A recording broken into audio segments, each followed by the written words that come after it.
week on the Two Limes and a Lemon podcast, we're beginning our journey out of the ho-ho-ho horror season into the ho-ho-ho holiday season, taking the path into the woods. This second series of Elijah Wood's filmography moves away from the adventure, thrills, and Peter Pan cheating scandals of his first roles to more family-friendly, heartwarming territory. So this week we're getting back into the woods with 1990's fever dream of memory and anecdotes, Avalon.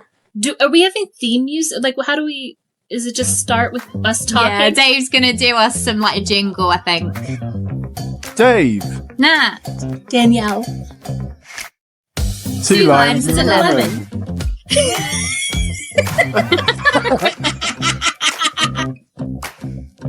Hi, and welcome back to this week's episode of Two Limes and a Lemon podcast. I'm hosting this week. My name's Danielle, and I'm joined by my two co-hosts, Natalie and Dave. Say hi, guys.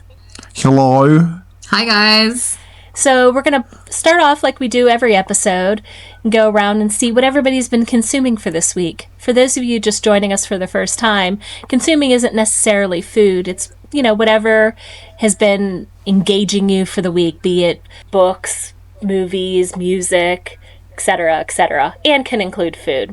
So let's start this week off and see what Natalie's been consuming. Natalie? Hi. So, I know that I said in the last episode of Hush that I was sick of watching horror films, but I did find that I watched one more, so I obviously wasn't that sick of it after all.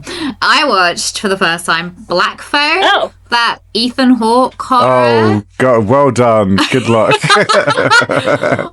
I thought it was going to be, like, amazing, because everyone was talking about it, and it's getting, like, a sequel, and I started it, and... I don't know. I wasn't that into it. Did you finish it? I did finish it. Yeah, I did finish it. Oh, nice. It kind of reminded me in, like, the premise of it is basically that there's a guy on this, like, neighborhood that keeps stealing children, like, namely boys. And each one that he takes and kills and then he buries, they then speak to kind of the next kid that gets taken on a magical phone that's in the basement. Yeah, and they kind of tell that kid how they were trying to escape. And then obviously the kid that we're following, he then gets a load of different ideas of how he can escape. But it kind of works out that in the end, they all kind of work together, these different ideas in whatever like progress they've sort of made to actually benefit him in the end. It's very strange, but I enjoyed it. It wouldn't be something I would like recommend or watch again probably. Oh, I liked it, but it kind of reminded me of like in Signs, the like alien movie, that everything was kind of there for a reason. Like the little girl drank a load of water because the aliens, like it was all about chance and how things had to happen that way. And that was kind of the same thing, because if the boys hadn't each tried to get out a different way, then it wouldn't have all built up so he could get out. So that's how I kind of look at it. Last weekend or the weekend before, I saw the sequel to it, and I like that as well. It's a little different. Both of the kids have some sort of psychic abilities. Is it the same kids? Yeah, it's the same kids, different situation.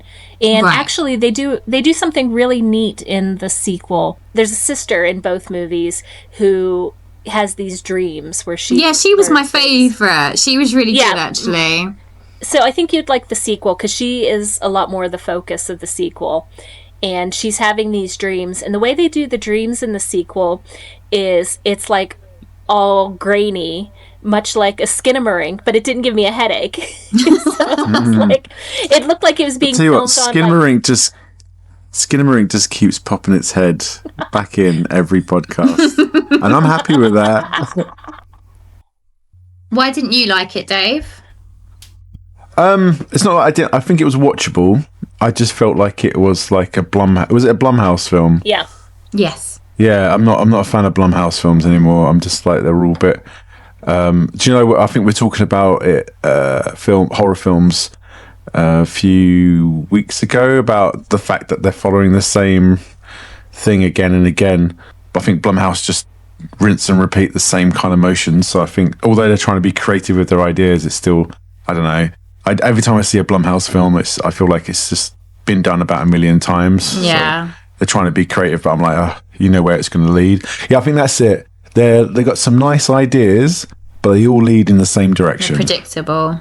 Dave, what have you been consuming? I've checked out this new game called As the Dusk Falls. It's on PlayStation Extra at the moment. So I looked at it first going like, oh, it's going to be naff.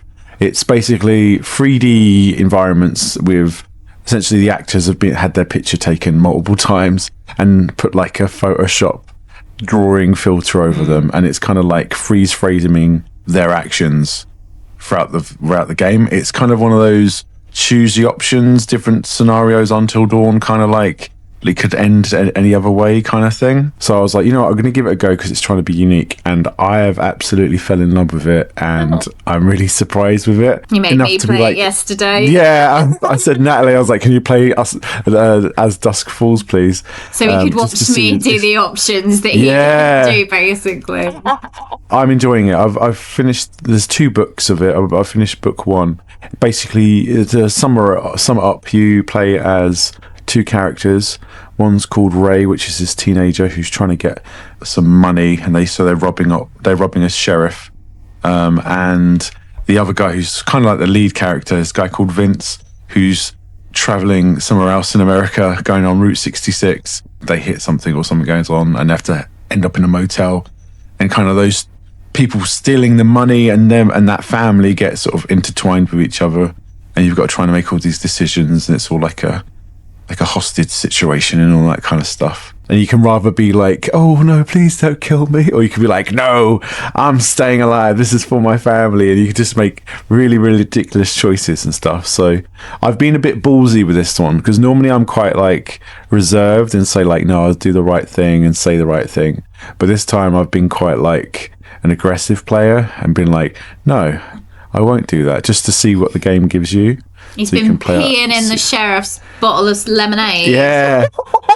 Yeah, there's a bit where, so when you're the kid, you can go, you've broken into the sheriff's house, and they're just kind of messing up the place.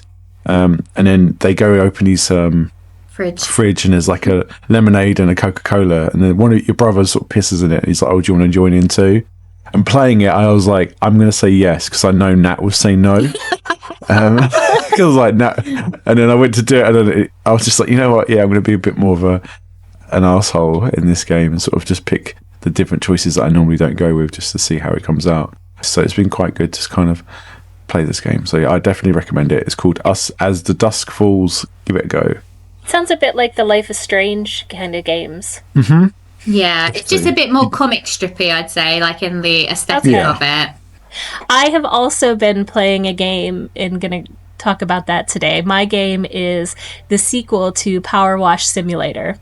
Now, this is a game that was also, I think it was one of the free games from PlayStation a year or 2 ago. And I remember seeing the title and going, oh, what is this? Sounds ridiculous. But then Dave invited me because you could co-op play. You could just chat and you're, spray wash cleaning things. And I was like, oh, this is kind of relaxing. And that just springboarded my journey into thoroughly enjoying these power wash games. It's so relaxing. I think it itches the same scratch that coloring would do. It's just this meditative thing. And then I saw that they had a new one coming out this year, and I was like, oh my God, abnormally excited for this game, whereas other people are like, Silent Hill 2's coming out, gotta pre-order it. I was pre-ordering Power Wash Simulator 2 like a big weirdo.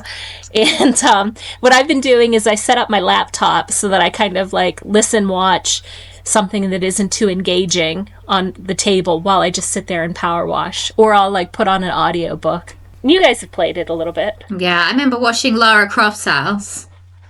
Yeah. And there was a Final Fantasy pack, wasn't there? Mm-hmm. Yeah, there's a sense of it that's just, yeah, I get what you mean. On paper, it sounds like you are literally just throwing your life away and not doing anything good with your time. But it is relaxing. You get a sense of achievement still. Yeah, yes, the bit exactly when the little ding Yeah. comes up when you've done a bit. It's annoying when there's only one little bit that you've missed and you can't find it. Yeah. You have to try and highlight it and where is it? I'm in this subway. I need to clean this entire thing. Power Wash Simulator 2 has improved on that aspect of it. You now, whenever you have a few things left, it has like a little indicator, like a little, like, X marks the spot to help find it. Yeah, because like the ones I like are a big terrain. So in this version, spoiler alert, there was like a roller skating rink, and I just did an amusement park that was like an alligator themed train. So as you play the game, you get more like money, and you can buy better power washers and attachments to it. I remember I'm having a flashback to playing it, the first one now. Like, I remember doing the carnival, and that was so much stuff to get clean. Like, things are moving. So yeah, doing a theme park, that sounds a lot like, not stress, but that seems like there's a lot to do. I sound like such a nerd how, like, with wonder I'm talking about this game. Every time I get on a new map, I run around and find the cats and I pet them. And I do That's got to be an achievement. Yeah, I was going to say, like the llamas in Tomb Raider. It is, no, I do agree, though. It is a game where you do lose track of time. Yeah. Because I have played it until late. And you go, I'll just clean one more thing. Yes. And then you do it. And then you're like, I'll just clean one more other thing. Today we're going to talk about the 1990 Barry Levinson film, Avalon. The three of us had never seen it before, and so I think it's kind of a forgotten film. And this is a film about the Jewish Krasinski family. It's about 2 years in their life, bookended by Thanksgiving holidays. The head of the part of the family that we're following is Sam Krasinski, who tells us multiple times that he came to America first in 1914.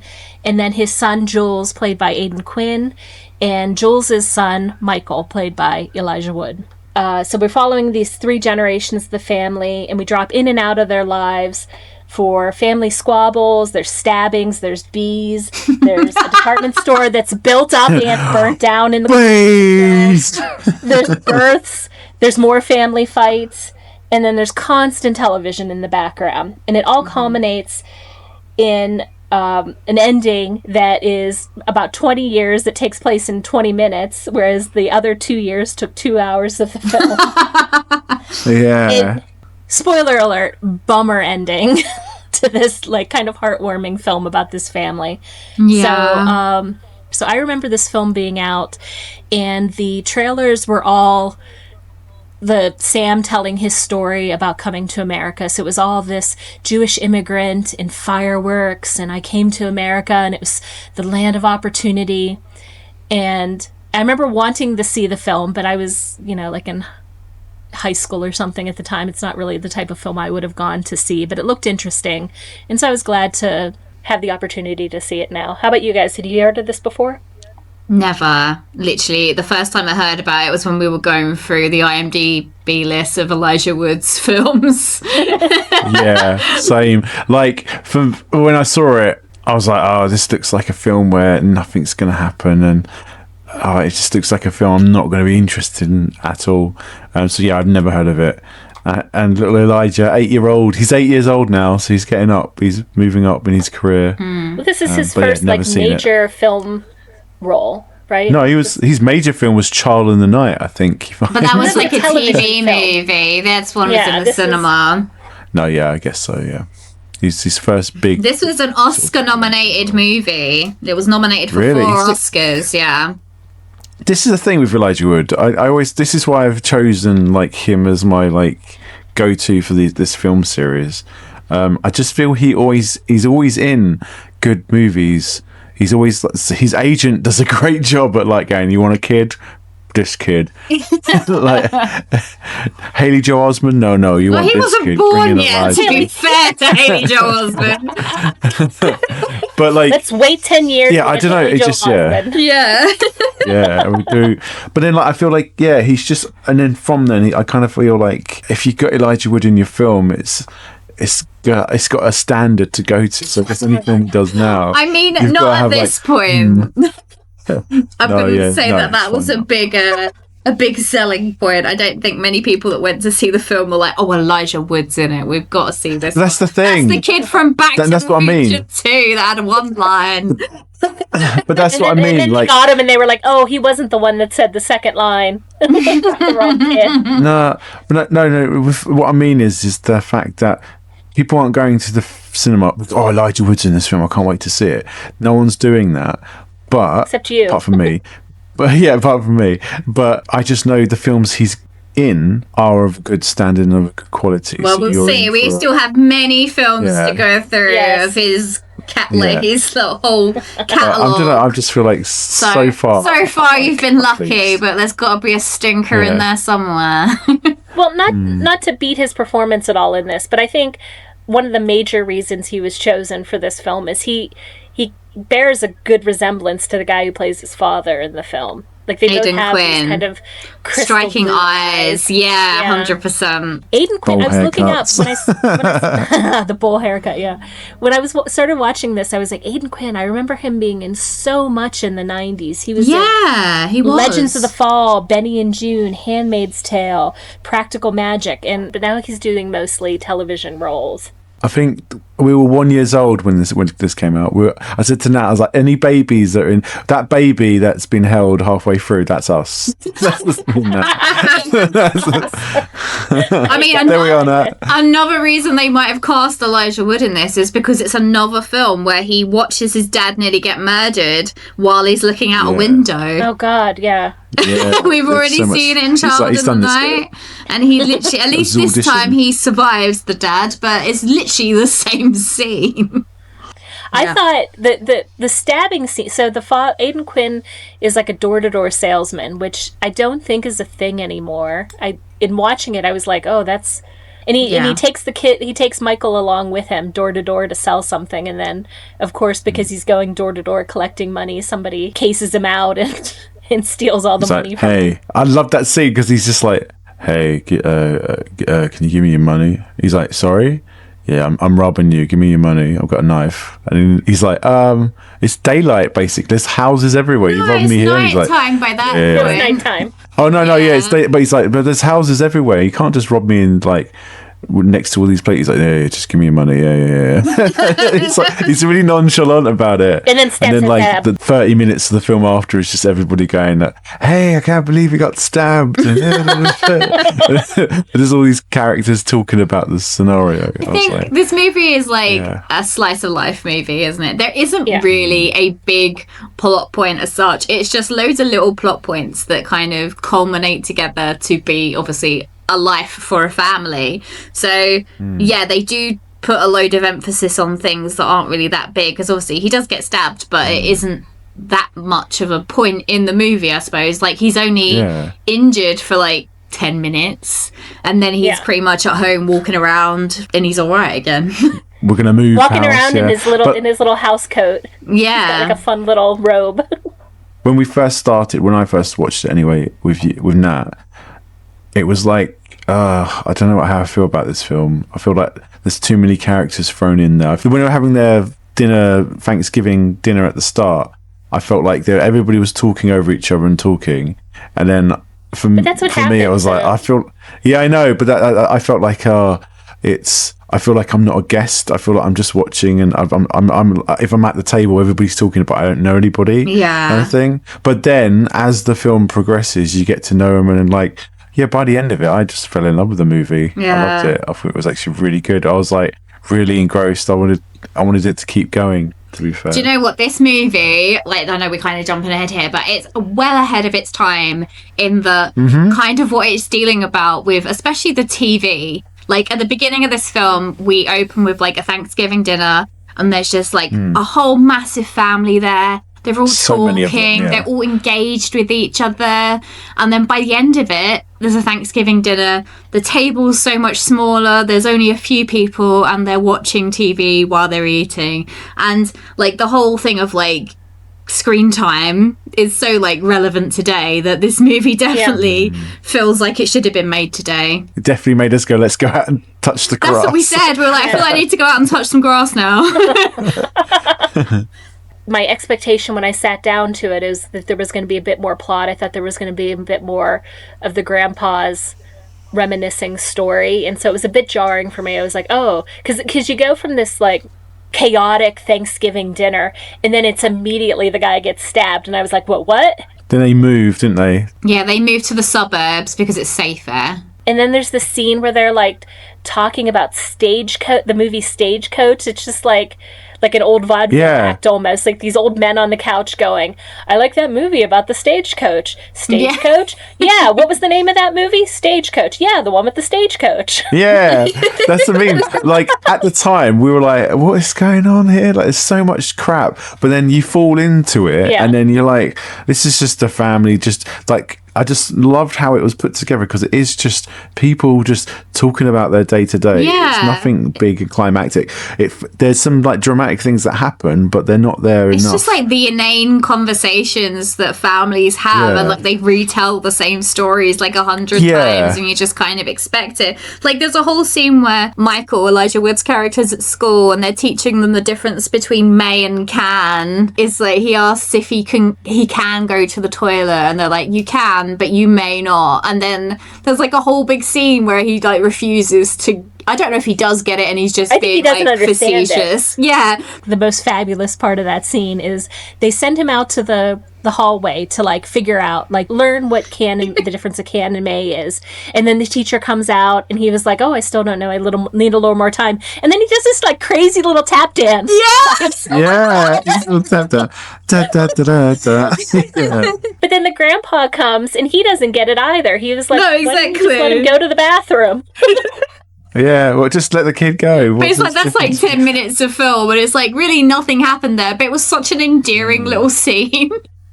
I think that's what it was. The bit where I started falling in love with it was when they go out and sleep under the stars because it's so hot. Yes. And there's loads of people. It just made me feel like, communities don't like exist like this anymore. Or if they do, they're very small, and it's not as seen and not. I don't see it, at least. They're only for big occasions. Yeah. Like, my initial thought, seeing them all going out and sleeping in the park, I was like, oh, that seems dangerous. But then it was like, oh, no, the entire community is just like, no, it's perfectly safe. And I looked up, because I thought that's kind of a quirky thing. That can't be real. And I at least found one instance of that happening in Missouri in the 1940s during a heat wave. And so I don't know if it happened to other places in the country, but I found like a little newspaper article on these people, like a bunch of people sleeping in a public park during a heat wave. It just had that sense of like childhood growing up wonder. Like, again, they're all arguing about something in the living room, and then someone's like, the nan's like, there's an elephant outside. It's too hot. They're talking about how hot it is, aren't they? And then they have a meeting about how they shouldn't be having a meeting because it's so hot. Yeah, that's it. And then she's like, I see an elephant outside. And then, there's a circus going down the street, and then everyone's out there. And I was just like, this is a wholesome film. That's when I started really sort of getting out of that sort of like, it's a film about where's the cars smashing into each other. Well, to be fair, there was a crash. That happens later. Yeah, there was a crash. Yeah, the tram. I did think the petrol station. There's a tram that crashes into a car at a petrol station. I was like, is it going to explode? Like, I thought so too. Nothing happened, but it was still a scene. Yeah. It was all to hammer home this ongoing story that the grandmother didn't trust her daughter-in-law driving, even though she'd been driving for 6 months. She hadn't been driving long enough. And so then this streetcar goes off the rails while she's getting the gas filled, smashes into the car, and then the grandmother's like, see, I was right. Yeah, I would have been in the car. I could have been in there. I could have been in the car. Yeah. I remember, because I think watching that film is definitely a thing where you relate it back to your own experiences with your own family and stuff like that. Because me and Nat, we were just gossiping about our own families, like, my family member would do this, or blah, da, da, da, da, or what was yours like, da, da, da, da. So it was quite a good chatty film, because again, like, not a lot's happening. Yeah, you kind of talk and watch at the same time. So that's I think it almost made almost like a sense of community just watching a film about a sense of community in a way. It was very wholesome. The first hour of the film, I think, is filled with a lot of these like silly anecdotes whenever everything is going quite well. There's this weird conversation during the Thanksgiving where the wife of Jules is sitting on the steps surrounded by all, like, her kid and all of the cousins, and they're just asking her about ants. Yeah, they're like, are ants kids before they become ants? Why is it a great ant, not a fantastic ant? What about the red ants, like not quite getting the concept, and it's just this like beleaguered mother sitting there trying to answer their questions about what an ant is. And then the other one is we kind of mentioned it at the start, was the bee, like whenever they're playing catch, I think, in the lawn, and ball hits like a bee's nest, and Elijah Wood's character is like, no, you have to stay still, and then he just gets swarmed and Do you know what? On the IMDb, bees, is one of the trivia is that his cousin screams bees 31 times. That's one of the piece of trivia. Just scream the bees. She gives Nicolas Cage a run for his money in The Wicker Man. Yeah, definitely. He's like, I don't like the suburbs. Breeze. It literally Like, yeah, we know there's breeze. Yeah, you're not helping.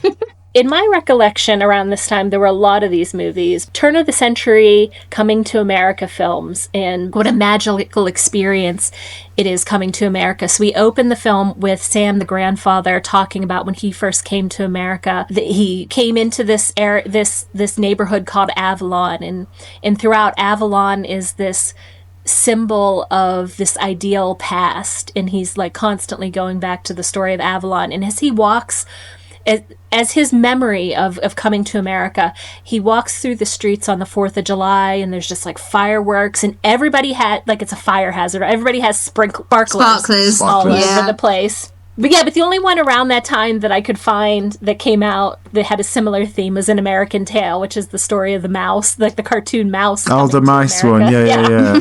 The idealisticness of coming to America in this film, made in the 1990s, compared to last year's film, The Brutalist, which also opens with a character, a Jewish character coming to the U.S., is so starkly I don't know if you guys have seen that one. No, I've not heard that one. But it's a very like contrasting visual metaphor for the idea of coming to America now. Whereas in the 90s, it was like celebration and dreamlike. And then in The Brutalist, it's gray and bleak and kind of scary. When we were watching it, I was like, I know that face. I do know that one face. Mm-hmm. Who's that one? So half the time, me and Nat were like on IMDb, like, what's their name? It's Joan Powell, we looked up. Yeah. Because we were like, what else has she been Dennis the Menace, right? Yeah, she was in Dennis the Menace, yeah. And Wilma. Oh, that was Elizabeth Perkins, who played Elijah Wood's mum. The grandfather, Sam, is actually still alive. He's 94 this year. Oh my God. But the biggest star of all, apart from Elijah, that we were like at the start of the film, I was like, this music, Natalie, it just feels like oh my God, yes. I was like, it feels like a Pixar's Toy Story kind of stuff. Yeah, do you know what I mean? It's very jolly, it's very jaunty. Yeah, we were like, and that was like, it does, it's like a kids movie. Yeah, roll the credits. Toy Story. Roll credits. Yeah. 2 hours later, credits, and I was like, music by, was it Randy Newman? And I was like, oh, Nat, that's why it sounds like Toy Story. We're like, oh my God. And we're like, we were so excited by that. Yeah. I was like, oh my God, this film has everything. That was like the icing on the cake. That was when I was like, okay, yeah, you sold me. Love it. I mean, one of the biggest plot points, obviously, in the movie is the fact that Aidan Quinn's character and his cousin, they set up a department store that they've kind of put all their money into. It opens for one day. Yeah.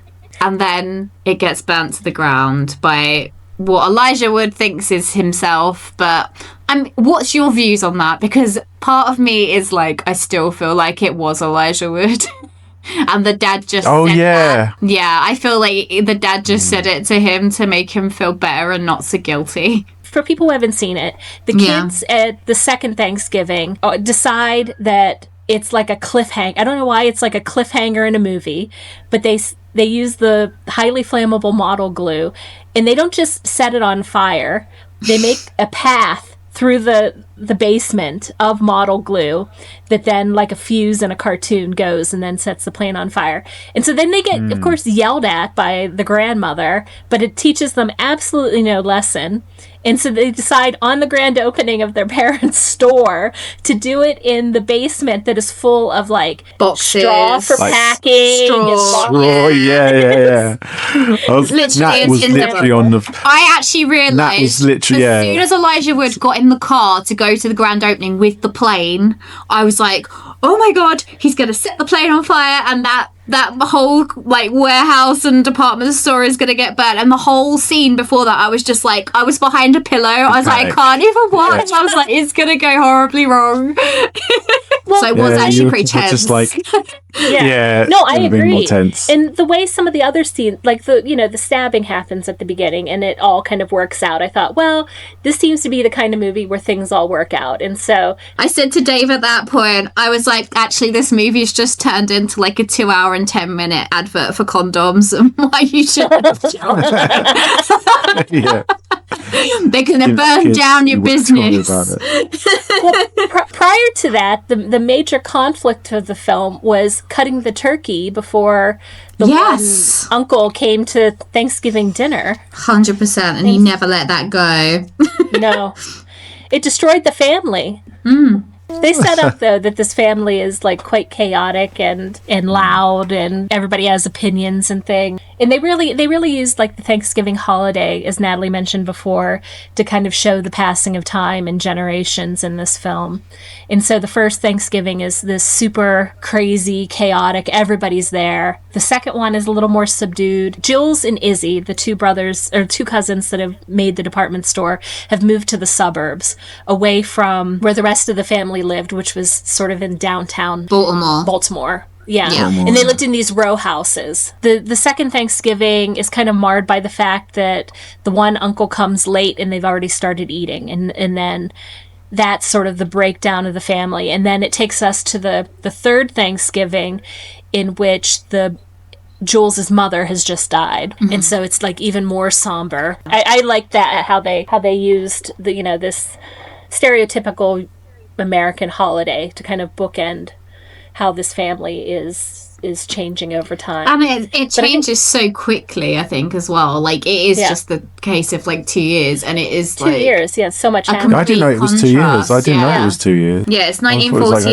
to 1950. Oh, I thought it was like over a few years or something, but no, I didn't know it was. Well, I mean, the end takes us through about 20 years. And of course, later on, yeah. You mentioned about the character of Joan Plowright, who's the mother-in-law and dying. I said, and this is probably just me being nasty, but the daughter-in-law should have driven the hearse because she never got in the car with her. And I was like, she made this big thing of never getting in the car with the daughter-in-law, so it would have been hilarious if she was like, well, I'm going to drive the hearse. One of the interesting themes I found in this film is you have Sam, who is always talking about the first neighborhood he came to when he came to the U.S., Avalon, and it's this magical memory place for him. But then when you have the two cousins who have this department store, when they start talking about where they grew up, it's always with disdain. And it's like, oh, we better do well, or we're going to have to go back to the row houses because now they're in the suburbs. Yeah. And the kind of coda to the film, the last bit of it, shows even more how disconnected the third generation is by the end. What I would say is the home in the suburbs that they moved to is the director's actual home. Oh, that's interesting. I didn't see that. And Izzy is also in Willow. Yeah. He is. Yeah. That was another person that we were like, who's he? Like, we know his face. And then I was like, he was in the new series of Willow. And then I read the name of the character. I was like, oh, he's the guy from the old Willow as well. Yeah. But I think he's better known for being in... Kevin Pollak was in The Usual Suspects. Yeah. I think that's what he's most known for. Not to us. But let's discuss the end a little bit. And I think this is where it lost me a little bit. I think the movie was so heartwarming. I kind of wanted a heartwarming ending, and it was, and maybe it was because it's a little too close, not close to home, but a little too true to life, the ending. The movie sprawls out over these 2 years, 2 Thanksgivings, ending with Eva, the matriarch of the family, passing away. Sam moves back in with Jules and his family, and there's like a really nice scene where he goes into the living room and falls asleep on the chair, and then they call him into dinner, and he's like 10 years older because now Michael isn't at the table. It's the other kid that we saw born in the middle of the film. We learn that Sam's been wetting the bed and they can't take care of him anymore. And so then the final scene jumps 10 more years into the future where Michael is now a grown adult with his own like so 10-year-old sad. boy. They're visiting Sam on Thanksgiving. Oh, that's on Thanksgiving as well. That's even sadder. Yeah, because I the didn't get that, parade no. is on, isn't Yeah. it? Yeah. Yeah, the way I could tell was the Macy's Day Parade was playing on his sad, again, TV constantly playing, but now in his sad little room by himself. TV's taken over, yeah. Me and brings Dave the were mad great-grandson. because he was telling, obviously, the story kind of for the great-grandson's benefit, and the great-grandson is just watching the TV and not even interested in the conversation. Whereas when, obviously, Elijah was a young boy, he was, like, listening to the conversation. It meant everything. Yeah, Everyone's gathered round, yeah. So it And this was guy, he's super chatting away. sad. He sort of, he just like stared to the TV, doesn't he? Yeah, And he it's like, kind of I'll glances watch that back and every listen so to it. often, but he's just not And I was interested. like, oh. They have these subtle cues to the fact that they don't really visit Sam anymore because the grandson is like he's asking questions about him, like, oh, why was he doing this? Instead of like, Grandpa, blah, blah, blah. Which made me sad. Like, why weren't they taking him out of the old age home for Thanksgiving? Like, why didn't they take him out to have Thanksgiving dinner or staying and having the Thanksgiving? That's kind of the summary of the film in a sense, isn't it? It's like the fact they've all got television, cars, and these big houses in the middle of nowhere, but they've kind of like sort of lost each other in that sense. They're not in that big line of houses. They've got their own big house now, and they've got their flashy car. And they got the TV, but the unity of family, is completely gone. It's gone. So it's quite sad and tragic in that sense. The fact that, like you said at the start, Nat, how it's reminiscent of today's culture. Like, you can totally see it, and it's just like that's why for me the ending. I feel like I wouldn't want to make it change because that's what the theme is. Like they're slowly pushing apart from being a knitted family. It's the moral, isn't it? it? So watching it then makes you think like family is important, and we do take it for granted. And watching it span, obviously within 2 hours, like it just drives the point home, really, I suppose. But there wasn't any optimism at the end. One of the themes in the film is how much he loves his grandfather during these years that the movie's taking place. Whenever he thinks he's burned down the department store, he like dramatically runs away from his house. A bus home, to get a bus to his grandfather, and then his grandfather like mediates him telling about setting the fire. And so like I kind of wanted like a little bit like of hope at the end where Michael is like, we've kind of pushed you into this sad place, but I still have this. Let's take you out. Yeah. Take you out one day a year even. I did say that to Nat. I said like, oh, why don't they take him out somewhere? He looks so tired and like old and like, oh no. I was just like, this is so sad. Because that's the thing, like, you've been with that family for the entire 2 hours, and I went from being like, ugh, to like invested, and you just sort of see the deterioration sort of family life, basically. And most of it is at the behest of the television. Yeah, I think you've hit on a really interesting point. And, given today's screen culture isn't even one that, they would have anticipated back in 1990 when they made this. Right at the beginning, now that I think of it, after he gets stabbed, they buy him the first television, and they're so entranced by it that they just turn on the signal. Like there's no content being played. It's like just television. The page that just says like there's going to be a broadcast soon sort of thing. The TV is constantly playing in the background. So even if they're not sitting in front of the TV, like there's a scene where they're in the kitchen eating dinner, and in the living room the TV is still playing. The TV being on isn't as like anti-personal as looking at your phone, because looking at your phone is just for you, whereas if a TV is on in a room, a few people could watch it at the same time and maybe discuss it. A phone is just a very like solitary thing. It's like the next level of antisocial. And if you are sharing it, it's next to you, isn't it? The only person who's sharing it next to you, and that's it. You don't share the room, it to whereas at least the everybody in TV is seen by everybody in the room. Before we wrap it up too much, let's talk about Elijah's performance in this. What did people think of that? I thought he was great. He was very good. I think he obviously was the standout actor amongst all the children, or maybe apart from the girl that shouted bees 31 times. I thought he did a great job. Yeah, I don't know, he just played the kid well. I mean, considering that he burnt down a department store, I still didn't hate him at the end of it, so he must have been quite likeable. Okay, so because this movie is if nothing more, or nothing else, like a huge collection of these like memories of this family. I thought this week we could do our favorite scene. So what was everybody's favorite scene in the film? I'll go with the tension of the kids lighting the plane in the department store, just because I knew it was going to happen before it happened, and we were laughing, but at the same time we were being like, oh my god, I can't believe this is going to happen. Like that was probably like the highest point of tension in the whole movie for me, so I'm going to go with that one. I think what I really enjoyed was the beginning scene where it was all the memory of this Avalon and the ideal.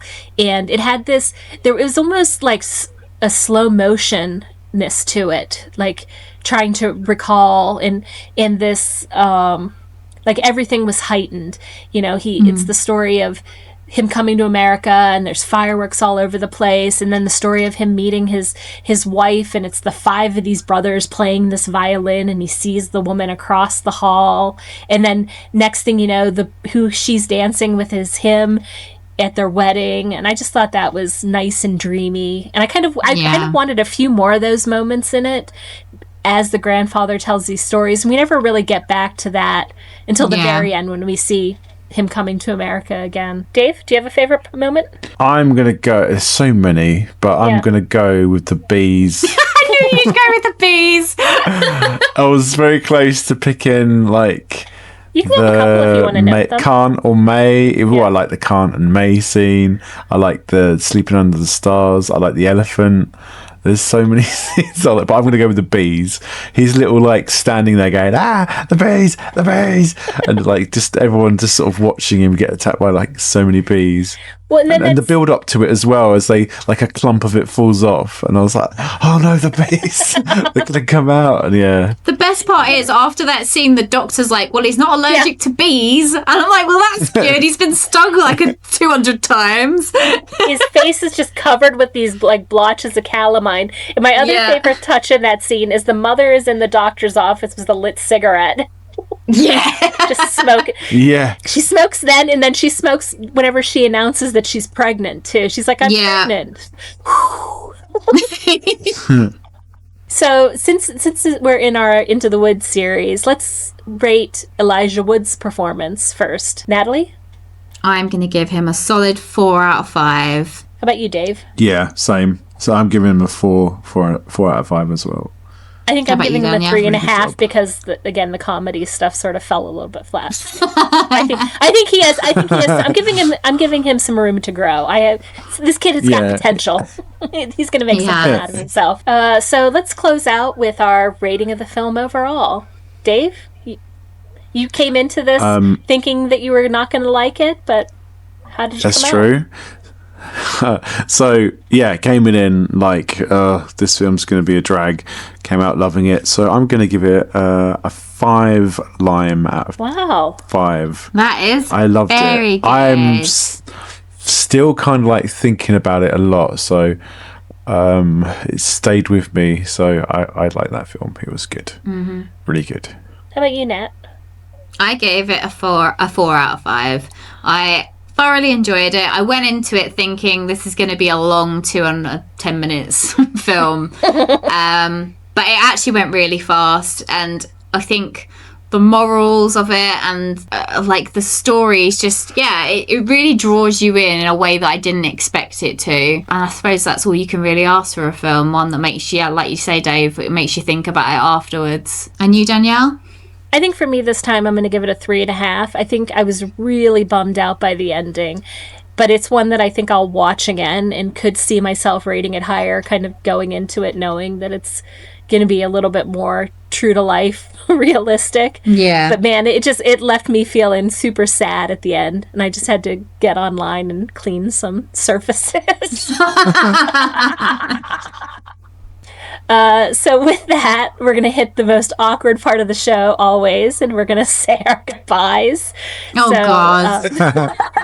So it's goodbye for me, Danielle. Goodbye from me, Nat.